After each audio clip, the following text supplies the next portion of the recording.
Good morning and welcome to Market Cafe. You're on ET Now with me, Lisa Fernandez, and with me I have my co-anchor, Snehi Shah. Very good morning to you, Snehi. Good morning, Lisa. Well, it seems like the market is driven by the treasury yields, and it saw some easing also, and that has impacted in a good way for the market. So, talk about the global handover coming in. Absolutely, Lisa. So, wishing our viewers also a very good morning, and let's kickstart the show by talking about the global handover on the equities front. Let's talk about Wall Street first. And Wall Street U.S. stocks futures slipped on Wednesday evening as investors looked ahead to key jobs data. In Wednesday's regular trading, stocks ended the session higher. Now, we've seen some recovery coming in on Wall Street. Remember, day before yesterday, the previous two trading sessions, the Wall Street saw some sharp cuts coming in, but now that has seen a reversal because the S&P 500 added 0.8%, Dow rose 0.4% and snapped a 3-day losing streak. The tech-heavy Nasdaq was the outperformer of the market of all the three major averages yesterday, jumping 1.3%. Now, remember, two trading sessions ago, we saw Nasdaq coming in with cuts of more than 2%. So, Nasdaq has seen a sharp recovery over there as well. And stocks were aided by a retreat in treasury yields. The rate on the 10-year treasury notes slipped from highs seen in 2017 after the payroll processing firm ADP said that private job growth totaled 89,000 for September. Now, this number has come in well below that 160,000 estimate from Dow Jones, and it seemed to assure investors that the labor market is loosening. Yields remain a focus for investors this week, especially as the bond market is sending warning signals. Now, the spread between the 2-year and the 10-year treasury yields have ended on Wednesday about 31 bips, with a difference of 31 bips. Key jobs data that could move the market is on deck. Weekly jobless claims are due Thursday morning, while the main event for the market, September's non-farm payrolls data, it's an important one to watch out for. This will be out on Friday. So, a largely positive handover coming in from the US. Let's shift focus to Europe then, because European markets have closed slightly lower on Wednesday as the US bond yields pulled back from multi-year highs. The Pan-European Stock 600 index ended with a downtick of just 0.1%, with sectors and major bosses pointing in opposite directions. Oil and gas stocks led the losses, down 2.1%, while tech stocks closed up 1.2%. Stocks in the region have broadly failed to shake off their August and September gloom at the start of the new trading month, with the stock declining at the start of the week as data revealed an outgoing downturn in manufacturing output as new orders fell by a record level. On the back of that, you've also had DAX. DAX saw a slight bit of an uptick, just 0.1% in the green, and FTSE on the other hand, however, was 0.7% down in the red. So, well, largely this is what the global handover is looking like. Positive from the US, mixed but mostly negative coming from Europe. With that, let's shift focus to commodities and talk about crude, Lisa. And we're seeing some sharp cuts coming in on crude as well. So, lots of activity happening there. Take us through what crude has done. Right, Sneh. So, like you mentioned, the losses were mainly led by energy stocks, and that was because of staggering fall in the crude prices. So, that's mainly because the OPEC meet which was conducted. Now, the policy output that remains largely unchanged, but that's not the reason behind the sharp fall in crude prices. If I look at WTI crude prices, that's down around 5.6%, stood around $84 per barrel, while the Brent crude, that's down almost 5%, even that's down around 5% to $86 per barrel. Now, Saudi Arabia and Russia, they have continued with their voluntary cut, but mainly the oil prices have fallen on demand concerns on the back of the US crude data which has come in. That has fallen by 2.2 million barrels to 414 million barrels, and even as per analysts at JP Morgan, they said that the US gasoline consumption, that is at the lowest level in 22 years, and the crack spreads, which is a proxy for refining margin, that has also fallen below 20 a barrel, and that is the lowest level since 1.5 years. So we have to keep an eye on the crude prices as well. Snehi. Absolutely, Lisa. So lots of action coming over there also. But let's also look at some other important cues that you need to be keeping on your radar today. And considering today is Thursday, you've got the weekly expiry happening today. And well, on the corporate action front, then got a bunch of boards that are going to meet to consider fundraising today. And among them, you've got Bajaj Finance, MedPlus Health, as well as Neogen Chemicals. Shifting focus to the primary markets, then you've got the Plaza Wires IPO that will close for subscription today. Today is the last day to subscribe for this IPO, so keep an eye out for this as well. And well, when we talk about other events, what could we miss? The biggest event happening today is the Cricket World Cup 2023 is kicking off today. It's a series of 48 ODI matches, and England and New Zealand will go head to head today at 2 p.m. So interesting stuff happening on that front as well. So keep an eye out for all of these cues. And now moving on to some more major global cues. Well, big relief coming in for the students as the US president is set to announce an additional $9 billion in student debt relief for 125,000 borrowers. Biden has expressed commitment to new measures to alleviate the burden of student loans in the country, and if the announcement comes through, the total amount forgiven by the Biden administration, that will stand at $127 billion, benefiting almost 3.6 million individuals. Well, let's stay with the news flow from the US then. Mortgages rates in the country have peaked since November 2000. Home loan application volumes therefore have plunged to the lowest in 27 years. Now rates have managed to move up as markets digested the recent uptick in treasury yields. And shifting gears, Apple chief Tim Cook has made a whopping $41.5 million in what is the biggest stock sale in 2 years. Cook sold around 5 lakh shares worth $87 million. Remember, the last time he made $355 million from a stock sale, that was way back in August 2021. The Apple chief now owns about 3.3 million shares, valued at about $565 million following the sale. And shifting focus to the world of sports then, the world is set to witness one of the most unique FIFA World Cups in 2030, as it is set to be played in Europe and Africa, with the surprise addition of South America as well. While Morocco, Portugal and Spain will be the joint hosts for the marquee event, the first 3 games of the series will also be played in Uruguay, Argentina as well as Paraguay. And world's biggest cricketing extravaganza, ICC Men's World Cup 2023 is all set to kick off today, with 10 teams up against each other playing across India. Viewers' excitement and business preparedness is alike. Some interest conversation lined up for our viewers. My colleague Sumita Karir caught up with Paras Anand, who is the director of SG Private Limited. The company manufactures willow bats, and many of them have smart sensors as well. So listen into how they are gearing for the World Cup mania in a cricket worshipping country.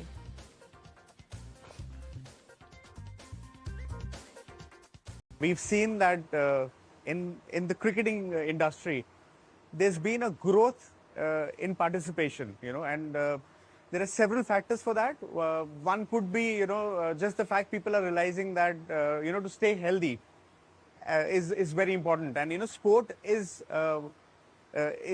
probably a medium by which you can stay healthy and then follow your passion as well.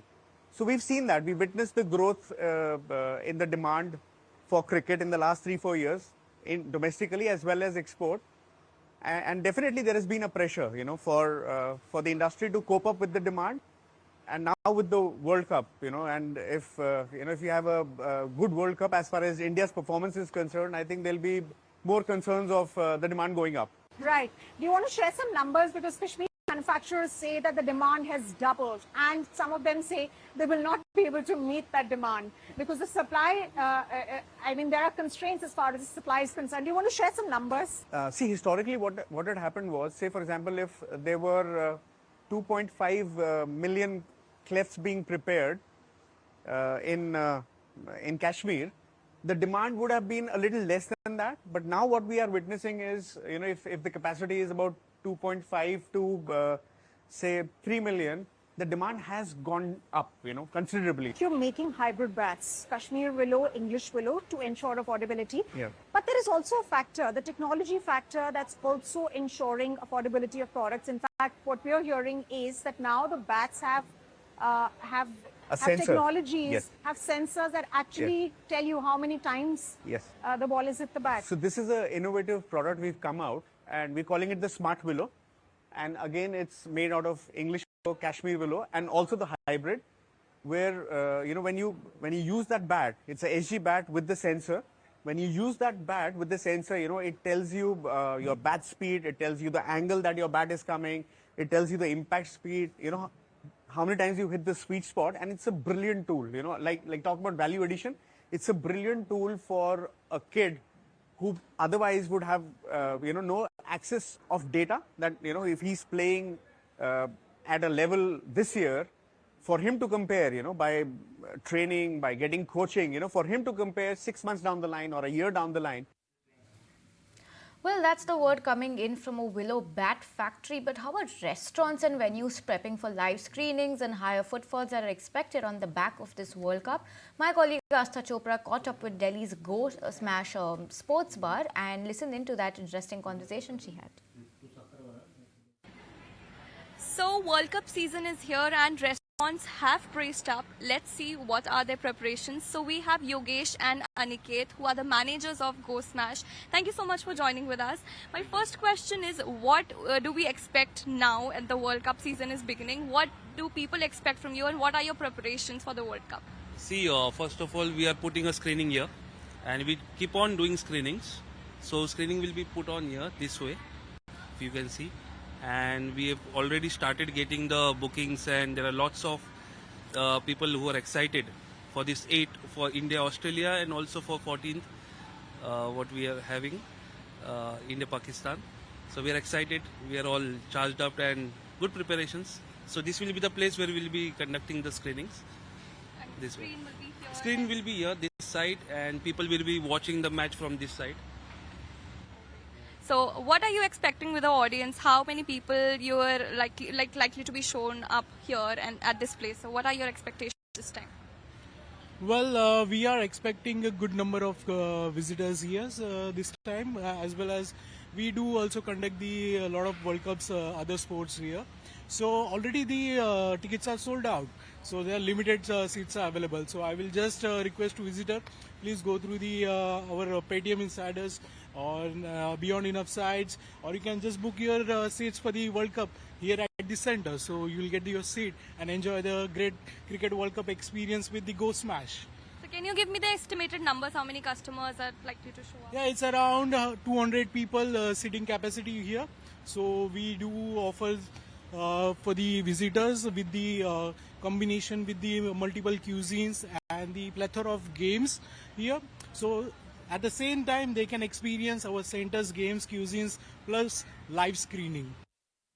All right, and with that, let's shift focus and get you some action from the Asian Games. And it seems that you cannot keep the gold away from Neeraj Chopra, because the 25-year-old has added to his Olympic and World Championship glory as he won the gold medal in the javelin event at the ongoing Asian Games in China.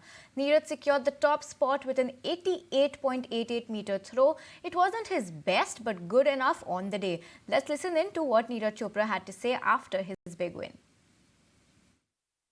शब्दों में sir सबसे पहले धन्यवाद जितने लोग भी support कर रहे थे इंडिया में हमको और इंडिया को, और बहुत अच्छा लगा। ये पहला बड़ा गेम्स था जहाँ पे टाइटल डिफेंड करने के लिए खेल रहा था, तो बहुत अच्छा लगा। और काफ़ी आज चैलेंजिंग था, जिस तरह से जो डिसीजन हुआ फर्स्ट थ्रो में थोड़ा गड़बड़ हो गई थी, पर फिर भी टाइटल डिफेंड कर पाया। और बहुत अच्छा लग रहा था कि जैना भी बड़ा के थ्रो मार रहा था अपनी, तो बहुत अच्छा लगा था कि हम इंडियंस ऐसे चैलेंज कर रहे हैं एक दूसरे को, और बाकी काफ़ी पीछे थे। नहीं, ये तो था ही कि हाँ आपस में तो ये चल ही रहा था, पर हाँ ये ज़रूर था कि लग रहा था स्टार्टिंग से लग रहा था वार्म थ्रो से कि अच्छा ही करेंगे दोनों, तो मज़ा आया। आप कुछ भी लगा सकते हैं। था तो नेशनल गेम्स लेकिन था तो एशियन गेम्स, लेकिन नेशनल गेम्स आप बोल सकते हैं जिस तरीके से एक दूसरे को हम पुश कर रहे थे। नेशनल एंथम का तो कुछ बयान नहीं कर सकते, और बहुत अच्छा लगा कि सीजन बेस्ट हुआ है सीजन के लास्ट में, तो वो बहुत अच्छा था, और थ्रो से मैं काफ़ी खुश हूँ। Well, with that, India has won gold and even silver from Kishore Jena. But with that, we slip into a short break, and post-break, we will be marking the Asian market, so stay tuned on the show.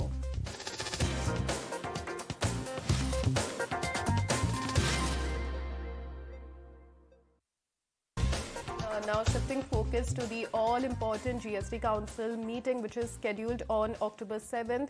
Well, my colleague Prakash, he's online and he'll be sharing what can be expected from the meet and what's on the agenda. Over to you, Prakash. Yes, it's an important meeting which is scheduled to happen on October 7th. And sources are saying that the council may take some important decision. We are learning from our sources that the GST Council likely to consider the proposal to reduce GST on molasses to 5% from 28%. So it's an important development coming in, especially for liquor companies, as a relief is expected from next GST Council meeting. Apart from that, the GST Council may provide clarity on taxation structure when it comes to extra neutral alcohol. Extra neutral alcohol continue to be out of tax net if used for manufacturing of alcoholic liquors for human consumption. In addition to that, we are also learning from our sources that the GST Council is likely to provide clarity on ITC recovery notices against LIC and other insurance companies. As you are aware, that the Bihar GST Department has issued rupees 290 crore ITC recovery notice against LIC, and at the same time, Maharashtra GST Department has also issued notice against some private insurance companies. So in that context, Council is expected to come out with clarity, which is with regard to provision of a GST exemption on investment in some endowment plans. So these are the important agenda which is expected to be taken up by the GST Council in this next meeting. Back to you. All right, Prakash, thanks for all those exclusive details. Let's shift focus from one macro indicator to the other then, because all eyes are on the MPC meet outcome tomorrow, as senior economists predict a no change in the repo rate. They also expect the central bank to stick to withdrawal of accommodation stance. Harsh is joining in with what to expect from this meet. Harsh, take it away. The MPC will maintain its rates. It will not hike this time around. That's what the consensus view seems to be. And the stance will also remain a withdrawal of accommodation. Let's look at the two key metrics that the MPC typically looks at when it comes to their meetings. One is inflation. Let's look at last time's inflation numbers that they were projecting. Of course, inflation for the month of August came in at 6.8%, which is a tad bit elevated, but you're expecting Q2 number for inflation to come in around that 6.2% mark. That's what the RBI projection stands at. So one would need to see some amount of a reduction in the month of September. Next week, inflation numbers expected, so we'll see how that plays out. In terms of Q3 as well as Q4, they are expecting a taper in terms of inflation. Hopefully those expectations remain steady. At least that's the thought process. With regard to the stance, it will continue to remain slightly hawkish given the global macro setup. You are seeing how the Federal Reserve continues to remain hawkish. In fact, there is a possible rate hike also on the anvil going forward, at least in the US. So that will also be a bit on the minds of the MPC as well, and that will of course play out probably in the next meeting. Of course, the US credit rating also has an impact, but the India 10-year bond yield has largely remained steady despite the US 10-year bond yield running away. Currency will also be something that the governor may touch upon this time around. In terms of high frequency indicators as well as growth, you are seeing healthy projections with regard to the numbers. Growth numbers were unchanged, at least in the last meeting, so that has remained the same. But in terms of high frequency indicators, GST collections continue to be quite healthy. Manufacturing PMI continues to be upbeat. Services PMI is very solid, above 60 in 4 out of the last 5 months, is extremely robust. So you're seeing good set of numbers. Electricity demand is strong, especially in the second quarter. It's come in quite strong, and PV and CV demand has remained steady, at least in the month of September. So overall, it's a good macro setup, and largely the rates are expected to be unchanged. Well, thank you, Harsh, for that. Rates are expected to remain unchanged. That's what's expected from the RBI policy meet. But moving on, RBI has constituted an external working group on expected credit loss-based framework provisioning, and it will be chaired by Professor R. Narayan Swamy. Ankur Mishra is joining us to tell us more. Over to you, Ankur. Yes, in a kind of breather for banks, Reserve Bank of India has constituted a working group on ECL provisioning. Remember, Reserve Bank of India had released draft guidelines on ECL provisioning earlier this year, and ever since those guidelines were released, there were several questions which were raised on the implementation. In fact, analysts had estimated X amount of money to be parked for the application of new norms. However, the final norms were not released by Reserve Bank of India. Remember, here at ET Now also we had reported earlier that the implementation is unlikely to happen very soon. In fact, Reserve Bank of India will give ample amount to banks for transition. ECL provisioning is something which is new for banks because till now the loan loss provisioning is done based on incurred loss, and now expected credit loss will be the criteria for making those provisions. So there were several technical aspects which needed to be considered for this transition, and now working group will assess all those technical aspects which includes a recommendation of prudential floors for provisioning, designing the credit risk models for assessing ECL, among others.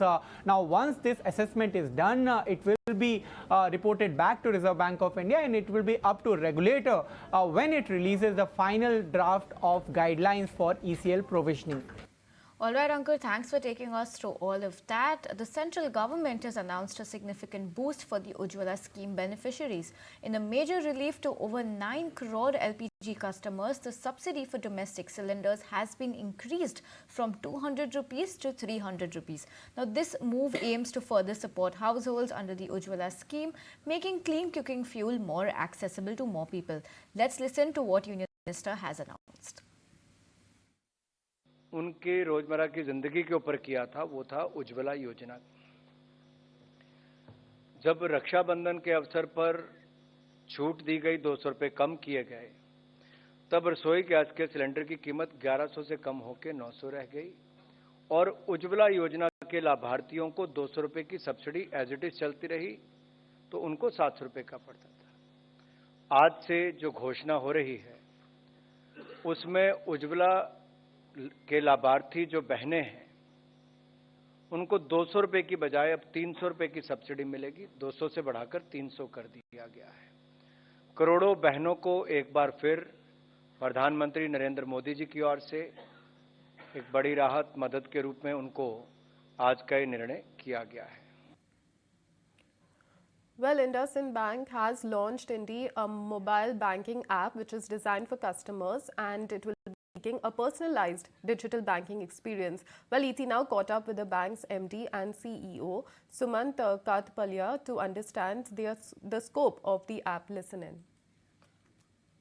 Yes, everything what we do has to have a business implication. I think we've done a lot of research before we launched this app. We've taken a long time, 2 years of development. We believe that it is about adding customers. And customers over a period of time will give you the wallet share, and as a consequence of wallet share, you will get profitability. So our approach is customer-centric. Our approach is moving away from products to customer profitability. And I think Indi will allow us in a very differentiated manner to create scale and to create a customer-centric approach on customer profitability. How do you see this launch in terms of addition as far as unsecured portfolio is concerned? Because you have been very conservative in these kind of additions. You have said that you want to keep it up to 5 to 6%. So how will you maintain that balance? So it will continue to be. I think the overall portfolio will increase because of mortgage getting launched, affordable housing coming into play. So I think while the secured lending portfolio will increase, you will see that we will continue to be between 5 to 6% on the personal loans, credit card, and the line of credit portfolio. Right. My last question will be, you have already launched a partnership with Paytm Money. Now, in near future, as far as non-banking services are concerned, because we understand that customers would also demand all those services on the app, what are your plans on those kind of launches? So we believe taxation advisory is a very big business and it has to be outsourced. I think on the small business owner segment, I think bookkeeping and accounting is a very big need of the hour. I think we will continue to add value-added services wherever we feel there is a client need, and we will continue to be there where the client needs us. I'm again telling you, The bank has moved towards the customer centricity, and we didn't want to announce it. Alright, that's the word coming in from Sumant Katpalia of IndusInd Bank. But with that, let's quickly slip into a very short break, because when we return, we'll take a look at the FNO setup for today, as well as all the stocks that could be potential buzzers in today's trading session. So stay tuned, we'll be right back.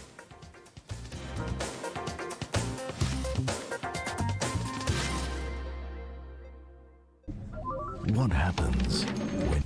Hi there, welcome back, and thanks so much for staying tuned to Market Cafe. This is ET Now. Now we are joined in the studios by my colleague Harsh. And Harsh, take us through a list of all the stocks that could be potential buzzers in today's trading session. Well, yes, so several stocks in focus. First off is going to be Bajaj Finance. Of course, that much awaited board meet to happen today, around 8,000 crore of fundraise is what is anticipated, adding around 15% to the net worth of Bajaj Finance. Then we have Navin Fluorine as well on the back of a management meet. There's going to be a search, or there is already a search underway for a new managing director there, and the company will consider an external candidate for this role. No impact on their relationship with key customers like Honeywell is what is coming out from the management commentary.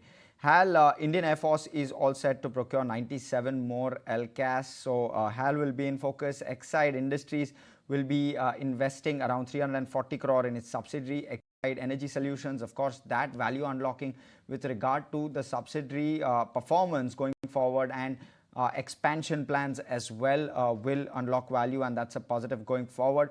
PNC Infratech has received a completion certificate for 748 crore of an expressway project, so that will be in focus as well. You have Hero Moto, which will also be in focus. It's received 13,688 bookings for the Charisma XMR deliveries to commence from this month, so that will keep Hero in focus. Good Luck India, Sage One has bought around 2 lakh shares in Good Luck India, so Good Luck India will be in focus. Kerala Ayurveda, Purinju Vilayat has bought 1 lakh shares. SVP Housing also in focus. Ashish Chugh has bought 75,000 shares. You have all of those in focus. And then you have aviation as well as paints, where Brent crude has fallen. So largely you're seeing positivity there. Largely a lot of these stocks in focus on the back of course, block deals, but several of them to keep an eye out on with regard to board meet as well as updates going forward as well. Well, thank you, Harsh, for that. But stay with us, because you're the banking analyst. You track the banking sector so closely, and Q2 updates coming in from companies like Bandhan Bank, from banks like Bandhan Bank, J&K Bank. So share the updates with us, please. Right. So Bandhan has clocked a decent growth number this time around. Of course, nowhere close to that 20% guidance, but it's moving in the right direction, I would say. And you've seen an uptake of 4% with regard to the sequential uptake with regard to Bandhan's portfolio. So you're seeing advances growth of 12%, uptake of 4% sequentially. Your deposit growth also holding up 3% sequentially, definitely a positive there. 13% year over year is the deposit growth. Within that deposit growth, you're seeing retail CASA doing very, very well. So retail deposits have gone up 7% sequentially, 13% year over year. Therefore, showing a bit of a bump up on the CASA ratio as well. So that's a positive. Overall, it's a good growth number for Bandhan Bank. And of course, deposit growth is matching that advances growth number, which is also a positive. Next up, J&K Bank also in focus. This one, of course, predominantly based out of J&K, are seeing a 16% growth on the advances front, 9% growth on the deposits front. CASA has grown 1%, has shrunk marginally on a sequential basis. So not much on the CASA. Of course, need to wait and watch for some bank commentary coming through as to why CASA is not growing, because it has such a strong presence in J&K, but the CASA ratio is well above 50%, so that's not much of a concern. Overall, it's a good set of numbers from J&K Bank, especially on the advances side. 16% definitely looks good. Quickly moving on, PNB on that very high base has managed to grow 14%, which is a positive. 3% sequential growth showed by PNB in this quarter. Your deposit growth slightly on the muted side, 1% up sequentially, but nonetheless 10% double-digit clocked on a year-on-year basis, which meets the guidance that the management has set for this year. CASA grew around 2.5% or thereabouts, and both you're seeing good sustenance with regard to credit as well as deposit growth from PNB. Thank you, Harsh, for taking us through all those cute updates. So do keep an eye on all the banking, on those banking stocks. But now moving on to Navin, Fluorine.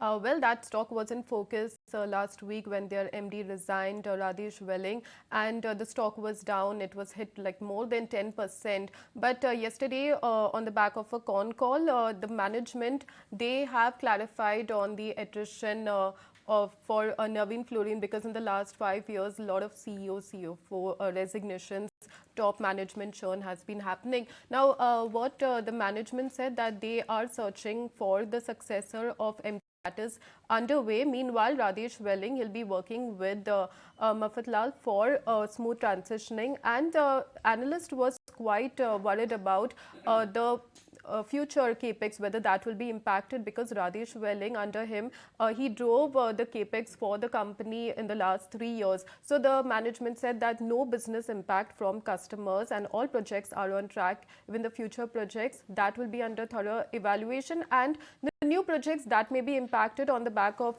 global concerns. But for now, there's no pushback which is witnessed. And also they highlighted that they will be probably looking for an external candidate, and they have laid down procedure.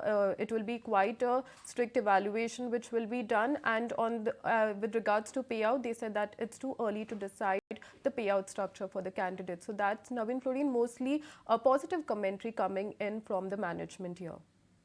Well, Lisa, with that, Navin Fluorine will be in focus. But let's talk about another stock, and that's Web Global, because Web Global's growth trajectory has slowed down but has not stopped completely. Now, this is what Vijay Kedia, MD of Kedia Security, believes. Let's listen in to his views on this particular stock.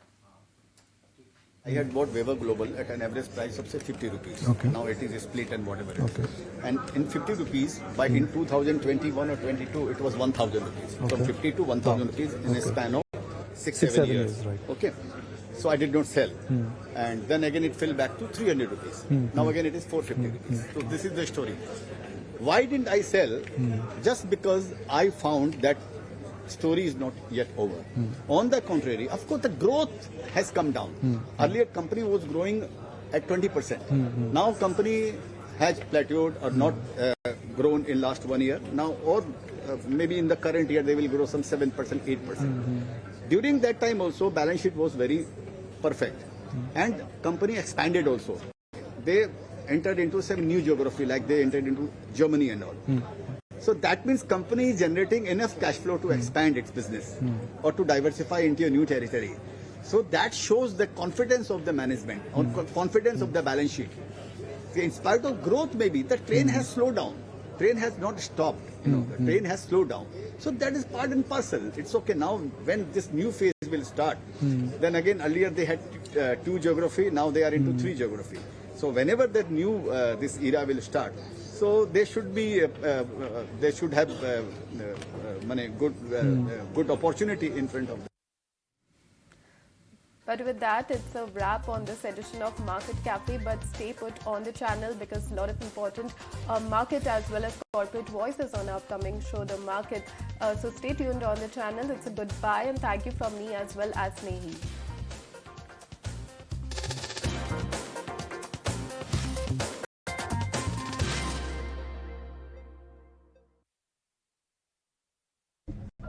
One